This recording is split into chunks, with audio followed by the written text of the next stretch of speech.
হরিবল হরিবল হরিবল হরিবল হরিবল হরিবল। হরিবল।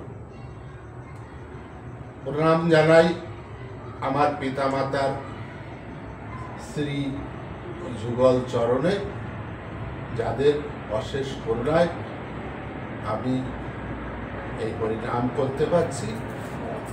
প্রণাম জানাই বাবা হরিচাঁদ, শান্তিমাতা, বাবা গুরুচাঁদ, মাতা সত্যভামার শ্রী যুগল চরণে। প্রণাম জানাই সকল গুরু গোসাইয়ের শ্রী যুগল চরণে। প্রণাম জানাই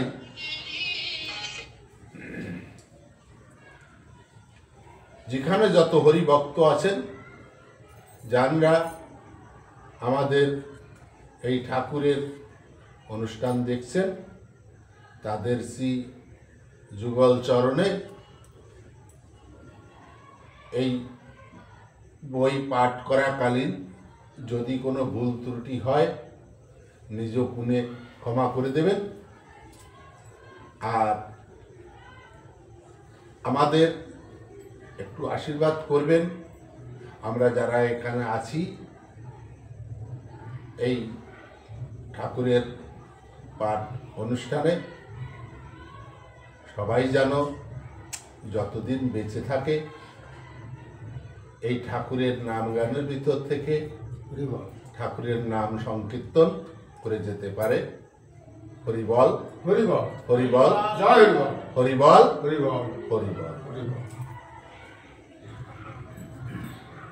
শ্রী শ্রী গুরুচাঁদ চরিত প্রেম প্লাবনে ভক্ত তরঙ্গ, 591 পৃষ্ঠা।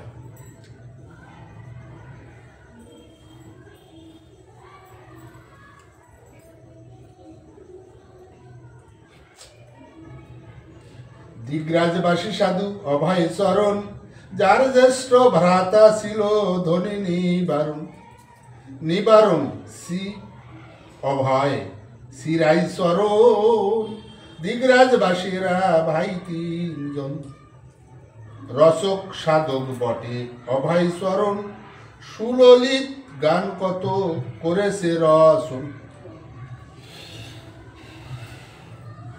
এই নির্বারণ সাধুর নাম তো অনেকে শুনেছে, খুব তেজি সাধু। এবং এই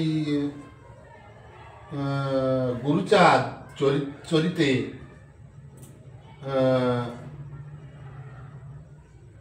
যে ভক্তদের নাম আমরা পাই, তা আমরা এটা জানার পরে শোনার পরে নিশ্চয়ই ভাববো এটা ভাবা উচিত, যারা সবাই একনিষ্ঠ ঠাকুরের ভক্ত। না হলে এই বইয়ের ভিতর এদের নাম আসবে কেন, তাই না? তাহলে যাদের নাম আমরা শুনতে পাচ্ছি, দেখতে পাচ্ছি, এরা সবাই ঠাকুরের ভক্ত। জ্ঞানী গুণী ধনী মানি বংশেতে প্রধান, মতুয়া সঙ্গেতে অর্থ করিয়া সেদান।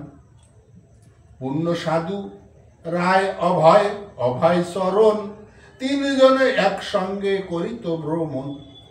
রামধন নামে সাধু কানাই মারি ঘর, মহিম মণ্ডল জ্যেষ্ঠ সহদর জাত। কেদার বলিয়াছিল মহিমের পুত্র, এরা সবে গোপালের বহু কৃপা পাত্র। এখন এই যারা, এরা কিন্তু সবাই গোপালের ধর্ম, এরা সবাই গোপাল সাধুকে গুরু বলে বরণ করেছে। এখন বিষয়টা হচ্ছে দাদা, এইখানে আসে যে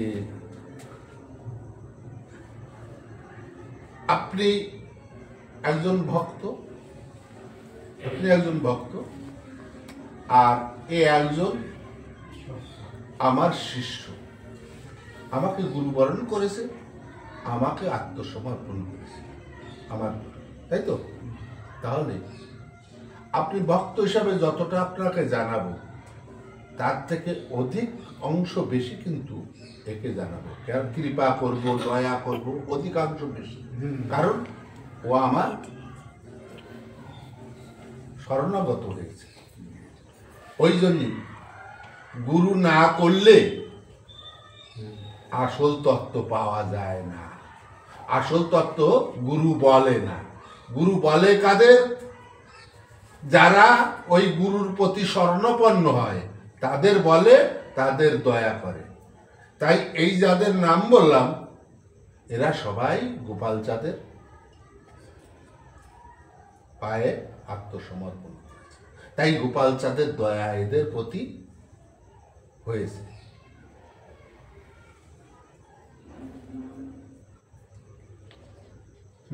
কেদার বলিয়াছিল মহিমের পুত্র, এরা সবাই গোপালের বহু কৃপা পাত্র। পরলোকে গেছে সব, কেহ নাহি আর মতুয়া ধর্মেতে নিষ্ঠা আসিল সবার।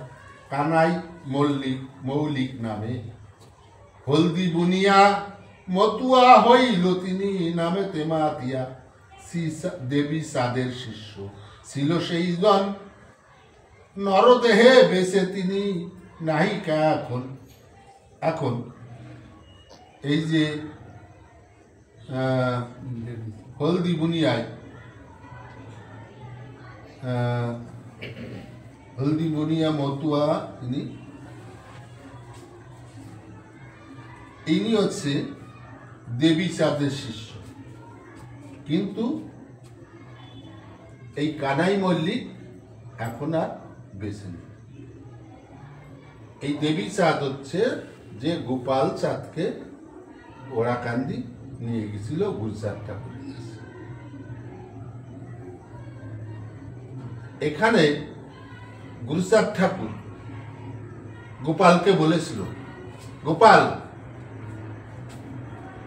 তুমি কিন্তু কোনোদিন দেবী চাঁদকে ভুলো না, কারণ এই দেবী চাঁদকে দিয়ে তুমি আমাকে পেয়েছ।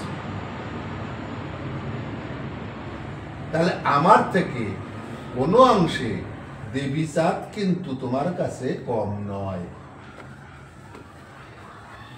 তাহলে ওখানে একটা কথা বলেছে যে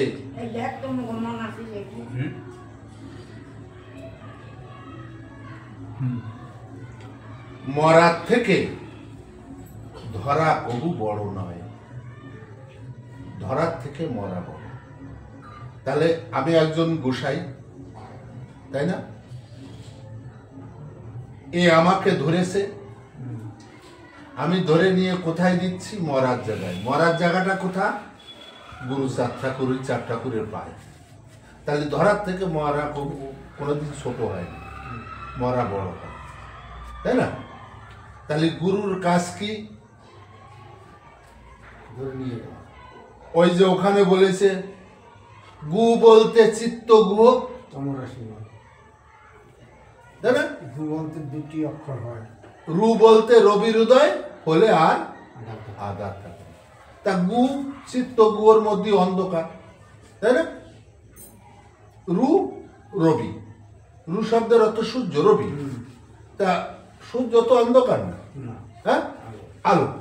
তাহলে ওই চিত্র গুহর মধ্যে দিয়ে আপনাকে বার করে নিয়ে আলোয় ছেড়ে দেবে, এইটা হচ্ছে গুরুর কাজ। এই জন্যই গুরু করে। গুরু না করলে এই অন্ধকার গুহতে বেরোনো যায় না।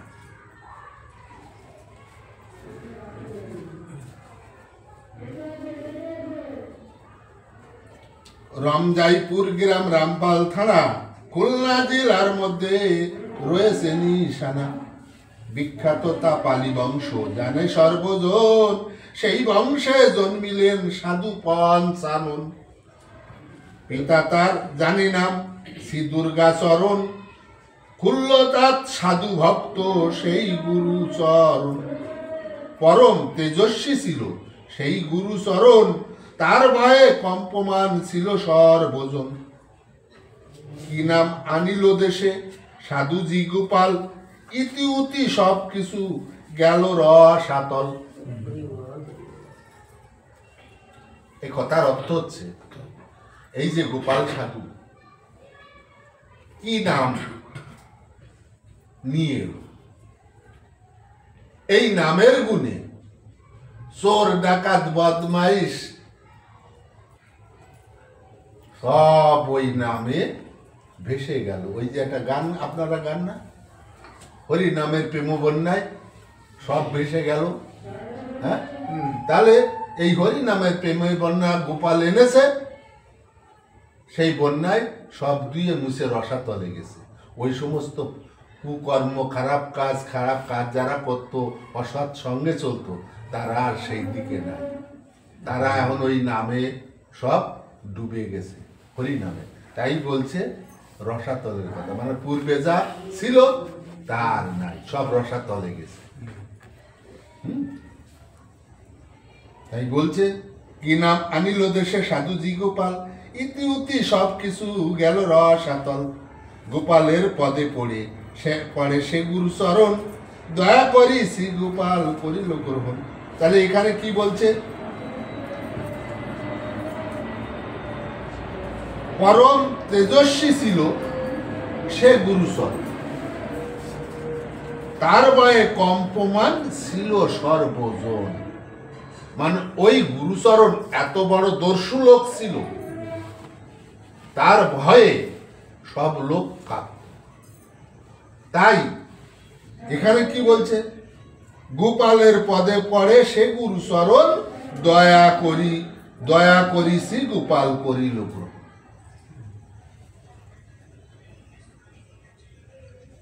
তার ভাতুষপুত্র যার পঞ্চারাম নাম, কেহ পঞ্চানন বলে কেহ পঞ্চারাম। গোপালের রূপ দেখে নয়ন ভুলিল, নাম সুধা পান করে পাগল হইল। দেখেন পাষণ্ডরা কিভাবে নাম সুধা পান করে, হরি নাম পিয়ে তারা পূর্ব কর্ম সব ছেড়ে দিচ্ছে, ত্যায্য করেছে। কিন্তু আমি তো একজন দস্যু না, আপনি তো একজন দস্যু না, তাহলে এই দস্যু না থাকা জায়গায় থেকে এই নামে আমার কেন প্রেম আসছে না? যারা দস্যু তারা এই নামে প্রেমে ভেসে চলে যাচ্ছে, কিন্তু আমি তো দস্যু না। আমি দস্যু না হয়ে কেন এই নামে আমার প্রেম আসতেছে না? এগুলো ভাবতে হবে, ভেবে নিজেকে পরিবর্তন করতে হবে। কোন জায়গাটা আমার অভাব আছে, কিসের জন্য আমার হচ্ছে না? ষড়রিপুকে কন্ট্রোল করতে হবে। ওখানে দ্বাদশ অধ্যায় কি বলে গেছে, ষড়রিপু থেকে সাবধান থাকিবি, তাই না? হ্যাঁ, সাবধান থাকিবি। অশ্বিনী ঘোষাল হরিসঙ্গীত গানে কি গেয়ে গেছে, পথ ছাড়রে 6 জন বাদী, আমি দেখতে চাই হরি গুণনী, বলে গেছে না? আবার আরেকটা গানে কি বলেছে, কে বলে রে রিপু 6 জন, তারা গুরু ভক্তির মূল মহাজন। তাহলে এই রিপু যেটা তোমার ভিতর আছে, তোমাকে যারা কুপথে পরিচালনা করছে তাদেরকে বোঝাইয়ে সঠিক রাস্তায় আনতে হবে। না, তোমরা ওই পথে আমাকে নিও না, তোমরা আমাকে এই পথে নিয়ে যাও।